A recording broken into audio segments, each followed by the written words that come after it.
Hello, everybody, and welcome to Raising the Future. And we're very happy to have Professor Peter Gray with us. Hello, Peter. He is an American psychologist who currently occupies the position of Research Professor of Psychology at Boston College. And he's also the author of Psychology and a book called Free to Learn, with the subtitle, Why Unleashing the Instinct to Play Will Make Our Children Happier, More Self-Reliant and Better Students for Life. He also writes a popular blog for Psychology Today magazine. Hello, Peter. Hello. Very lovely to have you with us. Okay. I'm very happy to be here. And as usual, I'm also on the podcast. My name's Anthony Eldridge Rogers, and so I'm too delighted to welcome you, Peter, to this conversation we're going to have for the next 20 minutes, and then we're going to spend another 40 minutes looking a little more deeply into some of the topics. And my name is Lola Eldridge. I didn't introduce myself, okay. So here I am, Lola Eldridge. Good. So, Peter, can I just kick us off here? Because, you know, when I looked at the title of the book, and again, your book, and again, when Layla read it out earlier on today, we were discussing our conversation. And the word unleash really stood out for me. And I'm curious, just to get us going, as to whether your use of the word unleash implies that play needs unleashing in young human beings, or whether you're really referring to the fact that it's often squashed out of them and needs to be re-evoked. Well, I think the word unleash, unleashing the instinct to play, I think what I'm trying to imply by that is that we don't need to encourage children to play. We certainly don't need to force children to play. We absolutely don't need to teach children how to play. All we have to do is let them play. And the reason we've seen this in terrible decline in children's play, especially outdoor play, over recent decades, in the United States especially, is because we've been leashing our children. We haven't been allowing them to get out there and play the way children are designed by nature to learn. This is how children are biologically designed to learn, how to get along with other kids, how to solve their own problems, how to create their own adventures and survive them. All these things that children throughout history have learned away from adults in real children's play, and we've been leashing them. We've been preventing that. In thinking about this, because you've done studies on unschoolers and how unschoolers turn out, I'm curious to know about what you think about unschoolers as adults. Do they seem to be more playful? So if you're freer as an adult and you have more time to play, freer as a child and you have more time to play, how does that affect how an adult is? So you're asking the question, if you've grown up as an unschooler in charge of your own education, are you more playful as an adult? Is that, that's the question. Yeah, I believe that's absolutely true. One of my research studies was a survey of 75 grown unschoolers. These were people ranging in age from 18 or 19 up to some in their in their 40s, even one or two. Median age about 24 or 25. And I asked them a lot of questions about their adult lives, as well as about their memories of their childhood growing up in charge of their own education.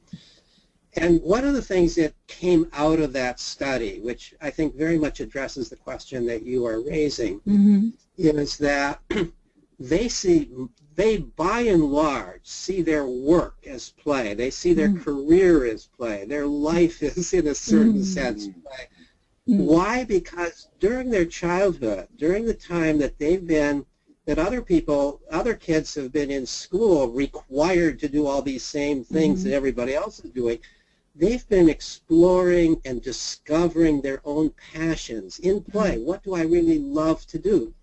And then many of them have gone on to careers that are really direct extensions of what they played at. So their way of making a living is still, in a very real sense, play. The other thing I found out is that they're less interested in making a lot of money, less interested in status than the typical young adult might be. They certainly want to be able to support themselves and their family if they have a family, and they certainly are proven they're capable of doing that. But they are most interested in living a life that they feel they're in charge of. And in some sense, that means a playful life, doing what they want to do, what they find to be meaningful. And it might be meaningful because it's doing good for the world, but it's the same, at the same time, it's fun for them because it's self-chosen. It's what they really want to do. They don't feel the way a lot of people in our society feel, that they're kind of victims of the society, that they have to do this or they have to do that. They really do have a much greater sense of being in charge of their destiny than other young people seem to have. Peter, I'm really interested in what you're saying here, because one of the things that has been very much on my mind, and since we've had all this upheaval politically, has been to wonder whether the way people relate to politics in their life is related to how they're brought up as children. And, I mean, joining some dots up here, do you think that the way that unschooled children, playful children, think about even something as serious as politics is different? Well, it's a really interesting question. It's not something that I've studied specifically. I don't know, what the typical political view is of that group of grown unschoolers that I studied. I do know that families involved in unschooling cross the whole spectrum in a certain sense. When we think sort of if we define sort of left-wing and right-wing in terms of the degree to which you believe that the government should be involved in decisions about people's lives in a certain sense. On that spectrum, we find the whole range, although everybody's agreed that the government shouldn't be involved in how children become educated. Otherwise, they would have chosen unschooling or self-directed education within the context of free and democratic schools. Other than that, but there's another dimension, and that's really the degree to which you are sort of attracted to authoritarian leaders. It's not insignificant, I think, that at the time of Hitler's Germany,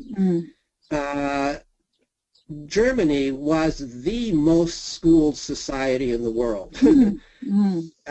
And their schools at that time, not today so much, but at that time were very authoritarian. And I think a case can be made that that degree of schooling, that type of schooling, played a role in creating a citizenry that looked to a strong authoritarian leader as the way out of their problems. And of course, we all know the terrible, terrible consequences of that.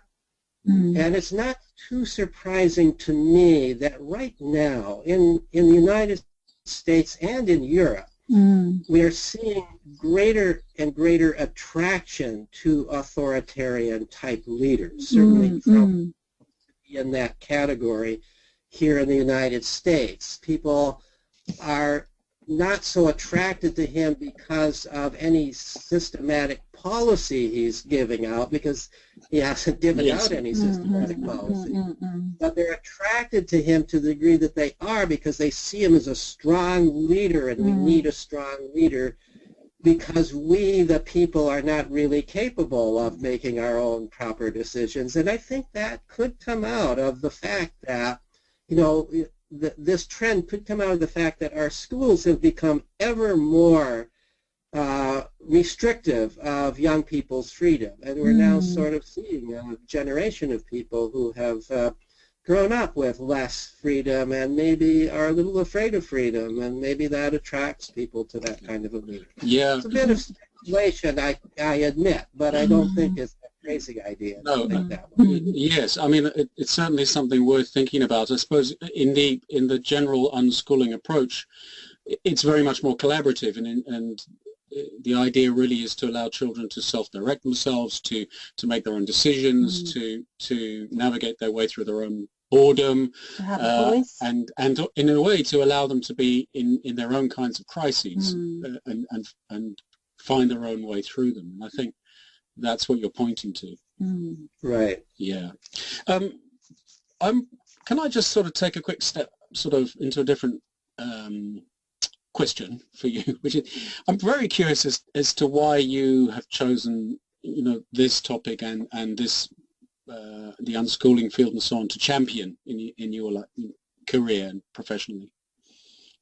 Well, initially, as I tell the story at the beginning of my book, Free to Learn, about how I initially became involved with this, and it had to do with my own son when he was in the public school, 9 years old, but he'd been sort of battling with his teachers throughout the whole period from kindergarten through 4th grade, and we were constantly being called in because he was very clearly rebelling against what he saw as restrictions on his freedom in school that didn't make any sense, and that in fact were slowing down his learning. He was actually quite articulate even as a young child about describing that. We at that time, I mean this was a long time ago, back in the 1970s, late 1970s, and we at that time, his mother and I, we didn't really see an alternative particularly, and it seemed to be a good school as schools go, and so we would try to get him to continue going on there. But I won't give away the story for people who I hope will read it in my book. Don't. Ultimately, he convinced us in a very dramatic fashion that he absolutely was not going to do this kind of prison-like school. Absolutely not, and there was no way we were going to make him do it or anybody was going to make him do it. The result was we discovered a remarkable school not too far from where we were living called the Sudbury Valley School. Already had been in existence for about a dozen years or so, and had and this was a school for self-directed education, a place where there's no curriculum, there's no tests, nobody's making you do anything, but there's lots of opportunities to learn, and there are children there from age 4 through conventional high school age, not divided into grades. You interact as you please, all kinds of things to do. The philosophy, absolutely the opposite of what most people think education has to be. We went out there for a visit. He immediately loved it. He said, this is how a school should be, if this is true. It was a little bit distrustful at the beginning. Is this really true? Am I seeing some kind of a show here? But once he was convinced it was true, to him, this was absolutely the way education should be occurring. There's lots of other kids to interact with. There's lots to do. There's some very friendly and kindly adults there, not to make you do things you don't want to do, but to help you if you want help. But I wasn't so convinced, right? I'm a professor. I was already a professor at Boston College. I was always a, quote, good student, end quote. I kind of believed, and although I had some questions about it, as many people do, I sort of believed in education as we usually conceive of it. So, and I was concerned about his future. So the result was that I ended up doing a study of the graduates of the school at that time. And this was way out of my normal realm of research. At that time, I was sort of a brain scientist. I was studying effects of certain hormones on the brains of rats and mice, and happily doing that kind of research. And I ended up doing this study of the graduates of Sudbury Valley School, publishing in the American Journal of Education. And the study absolutely convinced me that the school works as an educational setting, and that led me to then say, why does it work? How does it work? What's really happening here? had a graduate student who did his doctoral dissertation making observations there over many, many days about what's actually happening. And that's what led me really into a serious analysis of play, and especially play in an age-mixed environment where younger children and older children are interacting with one another. This is the way throughout history children have always played. It's only with age-graded school that we've segregated children by age. So this really led me into the realm that is my passion now. I'm an evolutionary psychologist, meaning that I look at human behavior from a Darwinian perspective, and from this perspective, I see that children come into the world biologically designed to educate themselves. And then the question to me is, how do they do that, and what are the supports in the environment that they need to do that well? Well, thanks very much, Peter. We're coming up, we've got about 4 minutes left on our first 20-minute or so segment. So just for those listeners who may not be able to stay on with us, can we just go to one of the hot potato topics, which is all about gaming and screen time and this relationship with technology. And as I'm sure you know, it's endlessly debated on the internet and between parents.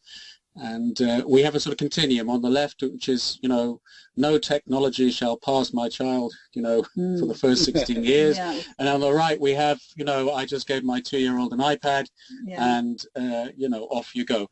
So just walk us through, if you can, where you stand on this, and give us, if you can, with the broad strokes. We'll go into it a little bit deeper in the next section, but can you? Yeah, very good question, and it's an especially good question because many of the same people who agree with me on every other issue disagree with me on this one. I got interested in this question sort of as a result of the fact that when I give talks about the value of play and so on, oftentimes the first question asked is, because I tend to focus on outdoor play, because I see that as really what's missing among our children today. The very first question is, what do I think about computer play? What do I think about computer games? And I'm not a gamer myself, although I must say my son is, always has been, ever since he's had his own computer that he built himself back in the days when you built your computer kit, And even now, as a middle-aged adult, he's a computer gamer. So I've been on the periphery of it, but I never was although I've tried the games, I'm of an earlier generation, and I didn't grow up with them, and I haven't been drawn into them. So because I kept hearing all these stories about how terrible video games are, how the violent video games cause violence, how they rot your mind, how they create obesity and social isolation and deprive you of sleep and are addictive and all of these kinds of things that you read about, I began to ask, well, what's the research evidence of this? It's one thing to tell individual stories. You can take whatever case you want with individual stories. I mean, there are millions and millions of video game players, and some of them are no doubt crazy, and some of them are no doubt obese, and some of them are no doubt socially isolated, but that's also true of the millions and millions who don't play video games. So the individual stories that people tend to use as their evidence are not convincing scientific evidence. So there is a certain amount of research, and what surprised me in a certain sense when I really looked at systematic research is that none of these claims have any serious research support for them. And in fact, many of the studies that I think were initially designed to on the hypothesis that these myths about, so I'll use the word myths, about the negative effects of video games are true, I think found contradictory evidence. One major study found absolutely, the only study that has looked at violence, real world violence, correlated with video game play, found no correlation at all. And in fact found that there's a strong correlation, not surprisingly, between the likelihood of a young person becoming violent at some point in the real world, or getting into trouble for fighting or in school or that kind of thing, the likelihood of that is very strongly correlated with real world violence in your home. If your dad beats your mom, you're likely to grow up being violent. But if you play violent video games, that has, according to this really best study, as far as I can see that's been done, that has zero effect on, even zero correlation with whether or not you're violent in the real world. There are other studies looking at social isolation, and lo and behold, the kids who play video games have more friends than those who don't. In a way, not surprisingly, because many of the video games are social. This is what kids are talking about with each other. This is the culture of today, and if you're not doing it, you may well be left out of the culture of today. The business about having negative effects on your growth of your mind, all the serious research that's been done shows the exact opposite. In fact, there's research, including well-done experimental research, showing that all kinds of cognitive abilities actually increase when you play video games. You do studies with people who don't play video games, and you assign half of them to play a certain kind of video game over a period of time. You then test them on a battery of standard cognitive tests, and on some of those tests you find significant improvement, including some of the same kinds of tests that are used on standard IQ tests. You find significant improvement as a result of playing video games. So although I think that video game play can be a time management problem, a lot of the things that we enjoy doing, we maybe do more than we really would want to do. And so sometimes I think, just regardless of whatever you're involved in, you might want to think about, if you're a kid or if you're an adult, because the same applies for adults, you might want to think about ways of putting some brakes on the amount of time you're spending on this, so you're not depriving your friends and loved ones and relatives, and your friends of your time, and you're not preventing yourself from developing some of the other aspects of your being. Right. And I'd just like to pick that thread up a little more, because earlier on you were talking about outdoor play. You mentioned a couple of times being outdoors, and I presume in nature in some way. Is there a sort of tension between the two that needs managing? Well, that's interesting. There's a study. I do have a blog, actually 3 blog posts on this for people who are interested in this on my Psychology Today blog. And if you look at the table of contents page, you can find one relatively recent post on that, and a couple of posts that are 2 or 3 years old. And so you can see the actual studies there. But here's the interesting point about outdoor play. The studies that have been done show that doesn't seem to be a trade-off on average between video game play and outdoor play. More or less everybody today is being deprived of outdoor play, and that's something we can talk about in more detail in the second part of this segment as to why. But the kids who are playing video games, if anything, are outdoors playing more than the kids who are not playing video games. What they're doing less of is watching television less. So there seems to be a trade-off between playing video games, this active kind of thing on the screens, versus the somewhat more passive thing of sitting and watching television. The same kind of kids who do a lot of video gaming like to be active, apparently, and they also like to be active outdoors when they have the opportunity to do it. When they are in an environment where they are truly allowed to go outdoors without adults telling them what to do all the time, because kids hate that, right? And where they really have the opportunity to play with other kids, there doesn't seem to be a trade-off. An example of this is at the Sudbury Valley School, the school that I told you about earlier on, where my son went. Kids can, in theory, play video games all day long there, and some do a lot of video gaming, but the great majority, there's a real balance. They're playing outdoors, they're climbing on the rocks, they're fishing, they're exploring in the woods, they're having all kinds of outdoor adventures, they're creating pickup games of soccer and touch football and so on. And they are also doing video play. And they do both because there are kids to play with, and there are kids who want them to come out and play with them. So that's the solution. That's the solution. If we, so many people, they've already deprived their kids of outdoor play. They might not admit it, but they've deprived their kids of outdoor play because they're afraid to let their kids go out and play without adult supervision. And then they see the kids on the computer. Well, where else the kids can play? Now they deprive them of that, and they're depriving their kids of all play.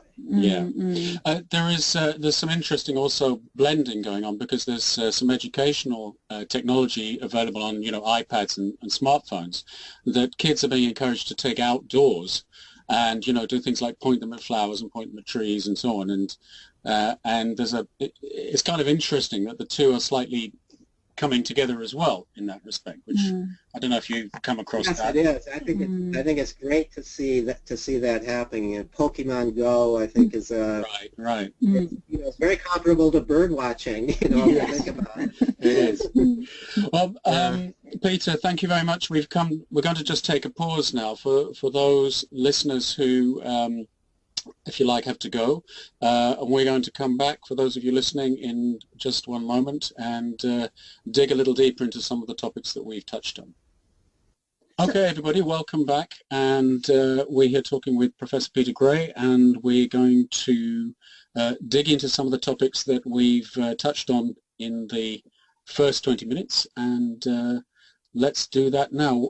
We're going to kick off with Layla's question about is all play equal? Yeah, Peter, there's something that I wanted to ask, because this is a question as a mother. So when I see my son gaming on a computer, instinctively I'm really happy for him, because I can see that he's learning and he's enjoying himself and he's happy and he's playing. But there's that part of me that seems to be happier when I see him running through the fields or up a tree or swimming in the sea or doing something outdoors. So, and I know I'm biased towards the latter, being outside, the outdoor. So I'm curious to know, is all play equal? What's going on in the brain? Yeah, that's a great question. And allow me to slightly reword the question. Is all play the same? Right. Yeah, okay. Right? Right, yeah. And play, there's a lot of different ways of playing, and play is not necessarily accompanied by laughter and smiling. Play can be very intense and very serious. It draws you in. You might not look like you are playing, but if it's self-chosen and you're immersed in it and you are fully involved in it, it is play. So there's some kinds of play, playing chess, playing a difficult computer game, playing for Einstein solving mathematical problems, which he always called play. I don't think you would have seen him looking joyful, but he nevertheless would call that play. He's mentally turning things around. He's play, even and sometimes it gets hard, but you like the hard part because this is the challenge. You're trying to solve this challenge. So I think that there's a very big difference in this between the kind of play when you're joyfully running around outdoors and doing those kinds of things, although outdoor play can sometimes be intense too. You can be very intense on climbing that tree to a higher branch, and really working at it, and you're not necessarily smiling and laughing while you're doing that. But I think that's something we have to understand, that play can look very serious, and in a certain sense, in certain definition, it is very serious. The distinction between what's play and non-play is whether it's self-chosen and whether this is really what you yourself want to do, and you are in control of it. Nobody else is telling you how to do it or what exactly to do. Now, I have the same bias that you do, Leila. I love the outdoors, and I grew up playing outdoors much more than indoors, although I always knew people who preferred indoor play. There weren't computer play around at that time, but people who who engaged in all kinds of games and card games and so on, although I certainly did a lot of that too. So I do think it's really valuable to play outdoors, but I also think it's really valuable, especially in this day and age, to play on computers. So that's why I think that our job as parents, our job as a society, as adults in general, should not be to restrict the menu even further of how children can play, but to expand that menu. To make it really attractive for kids to go out inside and play. And attractive really means not any adults there telling them what to do. Maybe if you feel you need an adult out there kind of as a lifeguard to make sure nothing terrible happens, and you've got an adult who's not going to intervene all the time, who's not going to settle every little quarrel that happens, is not going to get excited because somebody skinned their knee, but is just going to let people play, but be kind of a guard against anything truly horrid happening, that's probably okay as long as that adult doesn't make himself or herself too conspicuous or too available for tattling and all those kinds of things that kids are inclined to use adults for these days.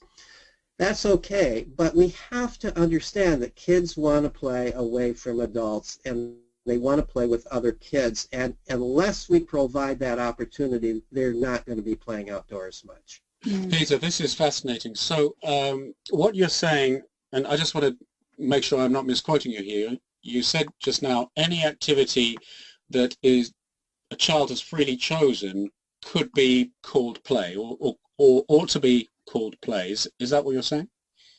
Yeah, I actually have, in my book and other writing, I actually have a 5-part definition of play. Let me just very, very briefly list it. So if an activity is fully play, if it has these components. First, that it's self-chosen and self-directed. You are deciding to do it, and you are deciding how to do it. Now that could be still a game, even like chess, where there are clear rules, but you are choosing to follow those rules. You are entering the game and recognizing these are the rules. This is me making this decision to do it. Nobody else making me do it this way.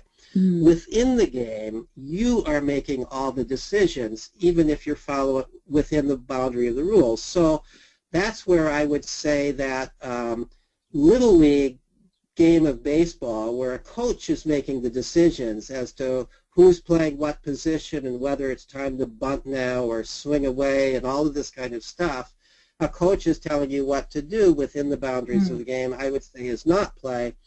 But a pickup game of baseball where you're following the rules of baseball, but you're also free to change those rules. If you can convince other people, you're sort of creating the rules. You're creating the game in a certain sense. And within the boundaries of those rules, each individual is deciding for themselves how they're going to play. Am I going to swing away? Am I going to bunt? Am I going to pitch hard or soft to this kid who's batting now? And so on. So that's the most important part of the definition, freely chosen and self-directed. The other parts of the definition include the following, that you're doing it for its own sake. You're not doing it primarily for some reward outside of the game itself. You're not doing it to get an A on a report card or a gold star or a trophy or praise from your parents or to get physically fit. You're not doing it primarily for that reason. You're doing it just because it's fun to do. So it's intrinsically motivated. Yeah, it's intrinsically motivated as opposed to extrinsically motivated. Right. Third characteristic, and this is one that surprises a lot of people, but when you think about it, I think you'll recognize why this is true. All play involves rules. It's never random activity. It's never, if you're playing with blocks, you're not just randomly piling up the blocks. You're creating something. You've got some sense of what you're doing. You've got a set of rules in your mind. I'm trying to create a castle, or I'm trying to create a fortress, or whatever it is you're building. If you're playing an imaginative game with your friends, imagine 4-year-olds playing a game of house or superheroes.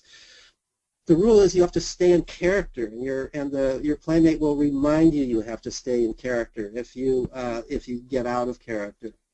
Mm. And even in a rough and tumble game, a play fight, the difference between a play fight and a real fight is the play fight has rules. They may not be spoken, but if you violate one of those rules, your playmate will quickly remind you. Right. You can't kick, you can't bite, you can't scratch, you can't really hurt the other person. If you're the stronger of the two, you have to self-handicap in some way to make it even and fun for both of you.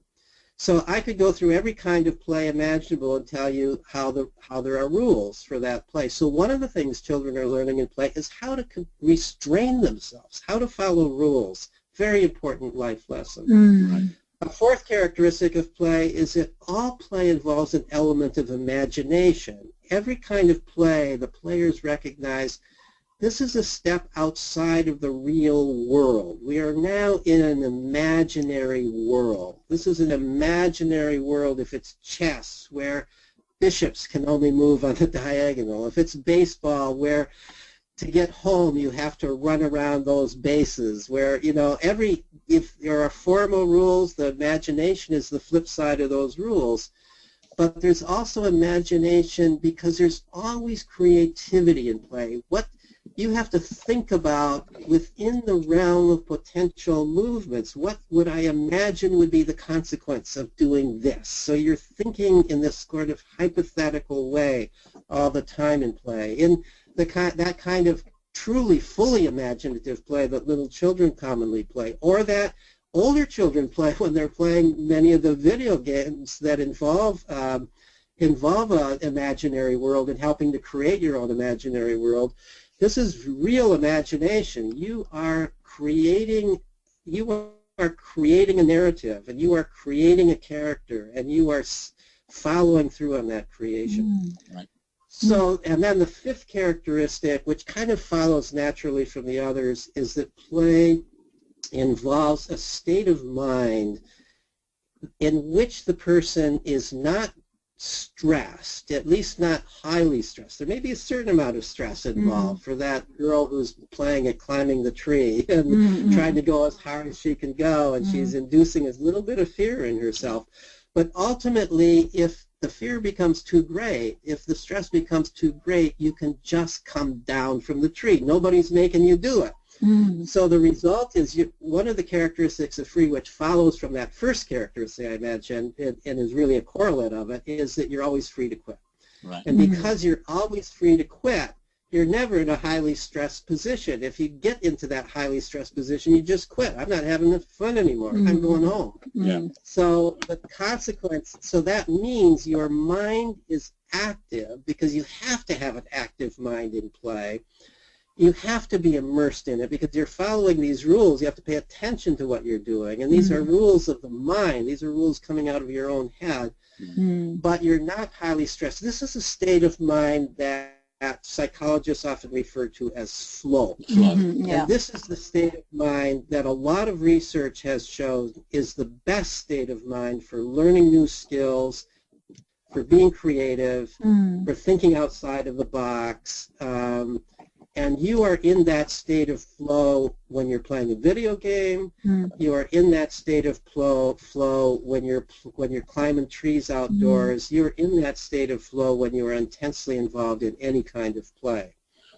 Peter, really interesting, and thank you for taking us through that. Can I link this back to outdoor play? Because I notice you in these 5 things you haven't one of the requirements doesn't mandate that this all takes place outdoors. So right. What is it about? Why do we use the word outdoor play, and what are we trying to differentiate between by using it? Yeah, I think that when I was growing up, what outdoor play meant, and what outdoor play meant throughout most of history. Of course, throughout most of history, most of us were outdoors most of the time. So the outdoors was our natural environment. I mean, hunter-gatherers lived in, they built little huts and they slept in those huts, but they wouldn't spend their time during the day sitting in those huts, right? And even when I was a kid in the 1950s, we had small houses and we had fairly big families, and we didn't want to be crowded into that house with all our siblings, and certainly our moms didn't want us in there, right?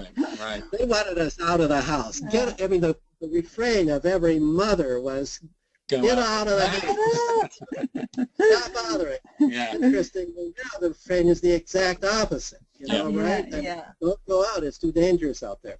So, but that was the way. You know, so outdoors was where we played because that's where we lived. Except when we were eating dinner or sleeping or doing housework or we had a little bit of indoor play and we did a little bit of reading, but. And in school, even, recesses were always outdoors, and recesses were much longer than they are today, and so on. So the outdoors was where kids were. Right. So that's the thing about outdoors, and why kids wanted to be outdoors is that's where you got, just as the moms wanted to get the kids out of their hair, the kids want to get away from their moms. They don't want their moms telling them what to do. They don't want other adults telling them what to do. So you could find other kids. And you could find play outdoors, and you could play in your own ways. All these things that I'm describing about play, you could do outdoors, and you might not be able to do it so well indoors because you might have some adult hovering around you, telling you what to do, or criticizing you, or even praising you. Kids don't want to get praised. They want because praise is sort of the flip side of criticism. It's like it's an expression of control, an expression, oh, you're doing what I want you to do now, so I'm going to tell you, good boy, good girl, right? So kids want to get away from that. Right. What's your view, Peter, on... So now we have this idea, which I don't entirely agree with, but I partly agree with, that the outdoors for its own sake, just because it's the great and wonderful outdoors, it's the place of nature, that's where kids should be because they should love the great outdoors. And I kind of agree with that. I do love the great outdoors. Why? But why do I love it? It's because I grew up outdoors. I grew up playing outdoors. When I was a kid, I wasn't going outdoors to watch the birds or to admire the trees or to listen to the babbling brook. I was going outdoors to play with my friends. Incidentally, as a result of being outdoors, I grew to love these things about the outdoors, and now I'll go outdoors just for its own sake. But if we think we're going to get kids outdoors just to watch the birds and listen to the babbling brook because we think that's a healthy thing to do, that's not going to work for most kids. It might work for some. Some kids are naturally attracted to that, and we can't stop them from doing it as long as we don't leash them, to go back to that word, leashing. But most kids, if they have the choice between just going outdoors and listening to the babbling brook or playing on the computer with their friends, they're going to play on the computer with their friends. Peter, you may be familiar with this sort of trend to have these indoor warehouses that are so-called play zones, and families go into them, with the parents and the mums, and the kids are inside a sort of big air-conditioned unit with lots of set-up activities. What's your feeling about that? Do they tick the boxes of play? Well, I think it really depends on what happens in there. I always worry when it's set up so the parents are there too. I have not observed that kind of setting. Maybe the closest thing I've observed, there were a number of years, I'm a member of the Unitarian Church, and in our church every year around Christmas time we would have a kind of do-it-yourself family opportunity to create Christmas ornaments and create little toys and so on. So we would have this set up where, you might call it maker space, to use today's terminology, where we had sort of the tools and we had glue guns and so on, and people could create things. And I was one of the organizers of that. And one of the observations I made was there were sort of two classes of parents in this. There were some parents who were scooting their kids around and watching over their kids and telling them, oh, be really careful with that glue gun, and oh, you're doing it wrong, let me show you how to do it right, and so on and so forth. And they might even be doing it in the most friendly seeming way, let me help you, but they might also be kind of motivated to make sure that their kids did all the activities rather than just bury themselves in one of them.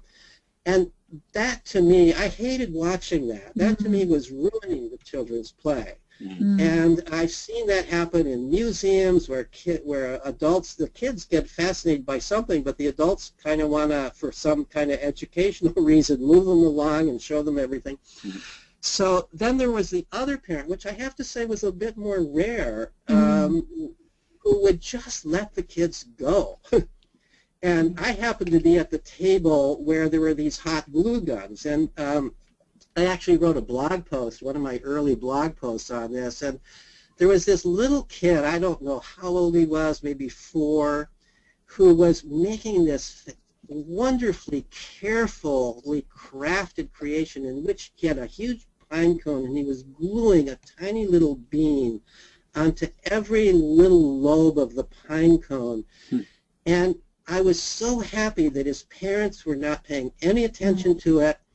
And whenever somebody else tried to interrupt him, I said, "No, let him be. Don't disrupt him." And fortunately, they didn't disrupt him. One woman, a well-meaning woman, asked me, "Don't you think it's dangerous for such a little child to use a hot glue gun? He might burn himself." And I said, "You know, look at him. He's being more careful than anybody else at this table. He's being so careful, and if we were to tell him to be careful, we would be interrupting his concentration, and we'd be saying something he doesn't need to hear. He already knows this." So that's to me, whether or not it's play doesn't have to do with what you set up, although setting a lot of great stuff up for play is terrific, but whether you are truly letting the kids play as opposed to trying to think of this as some kind of an educational experience that you are going to help them with. Yeah, absolutely. So Peter, can I ask you then, you've talked a lot about play, so what happens when the child's play is constantly controlled? We've talked about the benefits of play. Then it's not play anymore. What kind of adult does that make? You know, what's the impact? Well, the impact is, I think, what we're seeing today. What we are seeing today, and there's a lot of evidence of this, is many young adults growing up not really knowing how to create their own activities. Not really knowing how to solve their own problems. And these include all kinds of problems, including emotional problems, and maybe especially emotional problems. Because part of what's happening in play is you're getting into difficulties. You're getting lost and getting frightened and then finding your way home. You are bullied in some minor way, and you get angry and upset. But if you are truly out there without an adult telling you what to do, you figure out how to handle it. You figure out, what am I going to do about this? Does this mean I just avoid this person? Can I confront this person in some way? You figure it out. When you've got an adult there solving all your problems, when you've got an adult sort of guiding you through an activity, you don't learn how to guide yourself through your own activity. So what we're finding now, and this is, and again, I have a blog post on this, is there's more and more recognition on college campuses that many college students are coming without the ability to solve problems that we used to be able to take for granted that young adults could solve. Roommate problems, breakup problems, and they're having mental breakdowns about it and going to the counselors about it. In addition, we're finding more and more, the professors are saying more and more, I used to be able to just assign an essay. I would say, one of the jobs is that you write an essay on some topic of your choosing that's related to this course, and you'll be graded on this essay. And so this is a kind of a creative activity. You have to figure out what you want to write about. You have to create how you're going to write about it. And what professors are finding now is if they give such an assignment, students are very upset about that. They want to be told what the topic should be. They want to be told exactly how to write the essay. They want to have feedback all along the way that tells them how to do it. And I attribute this partly to the change in how we do schooling. We're no longer asking kids to do creative things at all in school, or at least not as much as we used to in school. We're asking them to do very structured things that the teachers are structuring for them. But in addition, even more so, I attribute it to the decline in play. Play always requires that you be creative, always requires that you structure your own activity and follow it through. And now you've got kids who don't know how to do that. Young adults who don't know how to do it. We're hearing more and more from the workplace, people who are hiring new college graduates, that even at that point they're saying, I can't, as I used to be able to give new employees a job and they would figure out how to do it. Now I have to tell them step by step how to do it because they don't feel they can figure out how to do it. So Peter, can I jump in here because we've got about 6 minutes left or so, and one of the things I really want to touch on is this issue of automation. Now, recently there's been some press, you may have seen it from various people. One of them was Art Bilger from Wharton Business School, and there's a lot of concern at the moment about automation, taking jobs out of the economy, and I think, there's various figures around, but they're pretty alarming. Some say up to 40% of all jobs are going to go within the next, 2 decades. So one of the things that I think is interesting, and this links back to what you've just been saying, is do you think that parents who are pursuing these, this unschooling alternative view of encouraging self-directed learning, supporting play and so on, are actually doing their children a favor in terms of this future context? Are they going to end up having an advantage? Yeah, I definitely think they're going to end up having an advantage, and I think we're already seeing some of the evidence of that. The study I did of grown unschoolers showed that, they're finding jobs. I said earlier that they were pursuing often in their careers jobs that were pretty much direct extensions of their realms of play. And they're creating jobs that most people would never think of as jobs. They're sort of non-standard jobs. Many of them are becoming entrepreneurs. They're creating things and selling them, or here's one example. There was a young man who grew up with, this happened to be a person who did grow up with an absolute love of the outdoors and nature, and he also loved the idea of flying, and he got into gliding, and gliding even as a teenager, and then he got in as he earned a little money and was able to afford to do it. He took flying lessons, and he also discovered he loved to photograph nature. So now he's got a great job that he created as an aerial nature photographer. So he's combining all of his loves, nature, flying, photography. That's just one example. It's kind of an exotic example, but I could give many more examples. So people finding ways of making a living.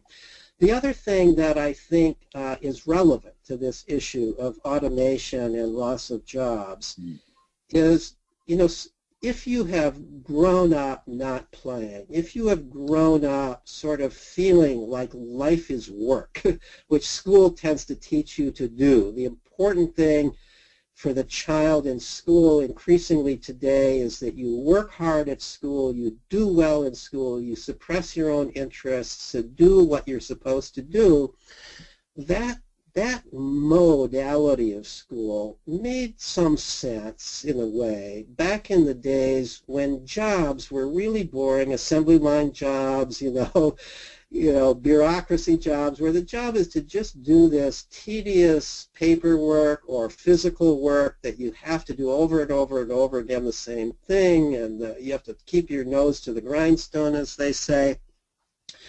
And if you grow up that way, it's hard to know what you would do if you had a lot of free time, Right. And so you grow up thinking that life is work, and if you were to lose your job or let's say didn't need a job, what would you do? You'd be depressed. I think that kids who are growing up playing, they would love the idea of a world with fewer work hours. They wouldn't be any less active. They would not, and they might not be any less productive. They might even be contributing more to society because now they're not doing it just for money. They're doing it for meaning in life, for fun in life, for making connections with other people, for the sense of helping the world.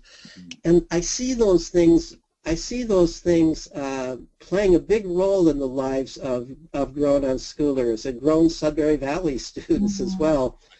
And so I think that if we had that kind, we would have a, here's the irony in a way. Back in the 1930s, John Maynard Keynes and many other people predicted that by the end of the century, and certainly by this time in the 21st century, we wouldn't be having to work very hard. Automation would take over our work, and so we would have the luxury of lots of time, lots of free time to play and do the things that we want to do and that make us human. That hasn't happened. We have the potential for that to happen because most people are not doing work that really is necessary. They're not producing food or clothing or housing. Most people are doing work that we could eliminate, and it wouldn't reduce anybody's well-being except for the fact it takes a salary away. So the problem right now is that we haven't created an economic system that has caught up with our ability for technology to reduce the amount of work. So we have to keep creating jobs somehow, and we even create jobs that are harmful. I mean, you see, politicians from both sides of the aisle will fight hard to keep a munitions factory in their state, even when the army says we don't need those munitions. We don't need them. So here you are, you're creating weapons that you don't need. Or you have people arguing, let's keep the coal mines open because we'll lose jobs otherwise, even though everybody acknowledges that the coal mine jobs are terrible jobs in terms of people's health. Let's keep factories going, even though we know that the pollution from the factory is harmful, and we don't need those things the factory is producing. We've got better ways of doing things. So we've got this crazy world where, for the sake of jobs, we are doing things that are actually harmful and at minimal are unnecessary, just so people can make a living. We've got to figure out some other way of distributing the wealth. And I know that sounds radical and that scares people off. But unless we find some other way of, creating a world, we have a world where, in theory, all of us would only have to work about 15 to 20 hours a week to do all the things that are necessary. At most, that's all we would have to work for us to create the wealth to support everybody in the world. But we haven't figured out how to distribute that except through the 40-hour-a-week or more job. So Peter, if you kind of could give one message to parents out there with youngish children, what would it be? What would your call to action for them be? Well, my call to action would be to learn how to trust your children's instincts and judgments. Don't see parenting as a battle of will between you and your child. Listen to your child. Pay attention to what your child wants and may need. Help your child. Do what your child wants and needs rather than fight your child. There are some times, of course, when you want to counsel your child, you want to sit down and talk with your child. You should never hold back from describing your own point of views about things. That makes you a real person to your child. But treat your child as a real person. Children are far more capable, far smarter, far more understanding of their own abilities and needs than we give them credit for. And our role as a parent is not to shape our children into who they ultimately will be. Our role as parents is to learn who our children are. They're strangers who've entered into our home. And our job is to kind of observe them, figure out who they are, help them along the way to be who they want to be. And forget the idea that we should try to shape them into who we want them to be, because that's the setup for a fight. Yeah, absolutely. Yeah, that's Peter. It's wonderful listening to you. I have one more question. and changing the topic a little bit, would you talk to me about the Alliance for Self-Directed Education? Could you talk a little bit about that quickly? Yes, I'm glad you asked that question. I'm very excited about this. The Alliance for Self-Directed Education is an organization that I'm involved with, and a number of other people helped to organize it. We're kind of in an early phase with it. We've launched a website which you can find, selfdirected.com or selfdirected.org rather, with a dash between the self, a hyphen between the self and directed, or just Google Alliance for Self-Directed Education.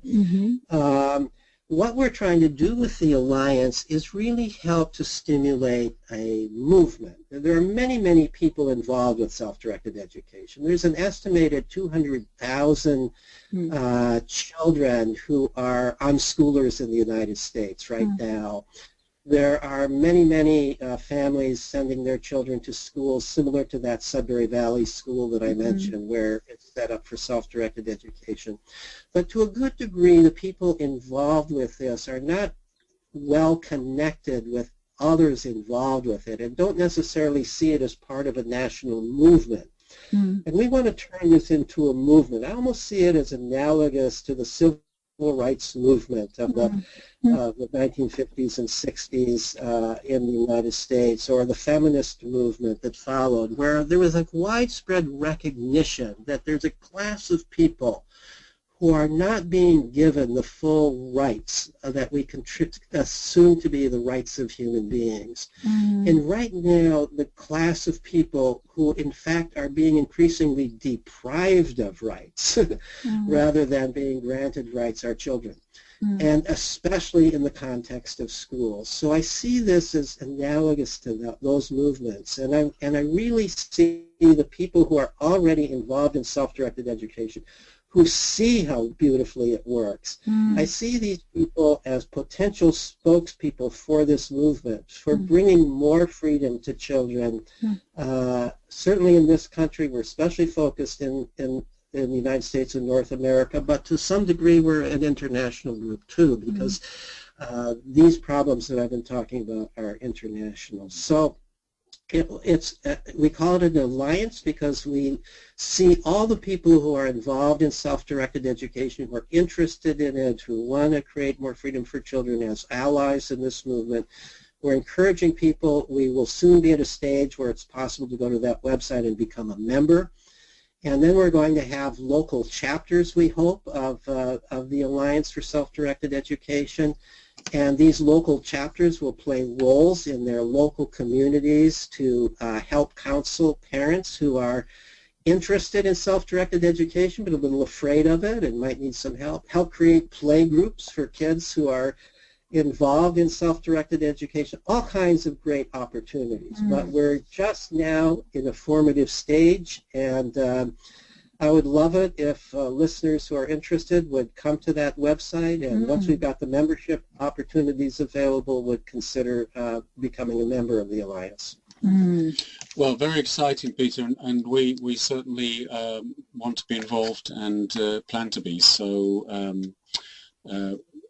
for anyone who wants to get in touch, we're going to put all the details, indeed, of your blogs and your websites below this podcast. So for those of you listening, just look on the page and you're going to see all the resources that are available from Peter. Peter, we've gone over time, so and I have a sense we could just really keep going. There's so much more we could talk about, but for this session, thank you so very much for your enlightening input. And Layla has got some observation about the goats. No, I just want to thank you very much. It's been great listening to you talk and hearing your wonderful words. So I want to say a big thank you very much.